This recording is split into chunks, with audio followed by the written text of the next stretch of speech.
আজকে এই মাত্র 4 পিস পাবদা মাছের যা দাম নিল, মনে হচ্ছে আর 1 বছর হয়তো কিনেই খাবো না। যাই হোক, প্রথমে মাছগুলো ভালো করে ধুয়ে তারপর নুন, হলুদ, লঙ্কা গুঁড়ো মাখিয়ে রেখে কিছুক্ষণ এইভাবে রেস্টে রেখে দাও। আর এই সময়ের মধ্যে একটু আদা রসুন পেস্ট আর পোস্ত বেটে নেব। তারপর মাছগুলোকে ভালো করে এপার ওপার উল্টে একটু ফ্রাই করে নেব লাল লাল করে। দেন ঠিক এইভাবে ভাজাগুলো হয়ে গেলে এবারে ধীরে ধীরে তুলে নেব। তারপর মাছ ভাজার যে তেলটা এক্সট্রা হয়েছিল ওই তেলের মধ্যে আমরা অল্প একটু কালো জিরে দিয়ে দেবো। দেন তারপর ছোট ছোট করে কাটা পেঁয়াজ কুচি, লঙ্কা আর এগুলো একটু লাল লাল করে ভাজা হয়ে গেলে তারপর টমেটো দিয়ে দেবো।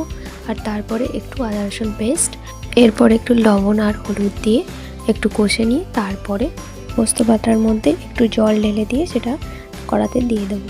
এবার মশলাটা একটু এরকম হয়ে গেলে এর মধ্যে জল ঢেলে দেবো, দিয়ে কিছুক্ষণ ফুটিয়ে নেব। নিয়ে একটু অল্প চিনি দিয়ে দেবো। তারপর এর মধ্যে কিছুক্ষণ ফোটার পরে মাছগুলো দিয়ে দেবো, দিয়ে তারপরে ধনেপাতা কুচি দিয়ে দেবো। দিয়ে এইবারে কিছুক্ষণ ফুটিয়ে নেব। খেয়াল রেখো কিন্তু বেশিক্ষণ ফুটিয়েও না যেন, কারণ মাছ ভেঙে যাবে। এবারে গরম গরম ভাতের সাথে এইভাবে সার্ভ করে দিন সর্ষে পাবদা।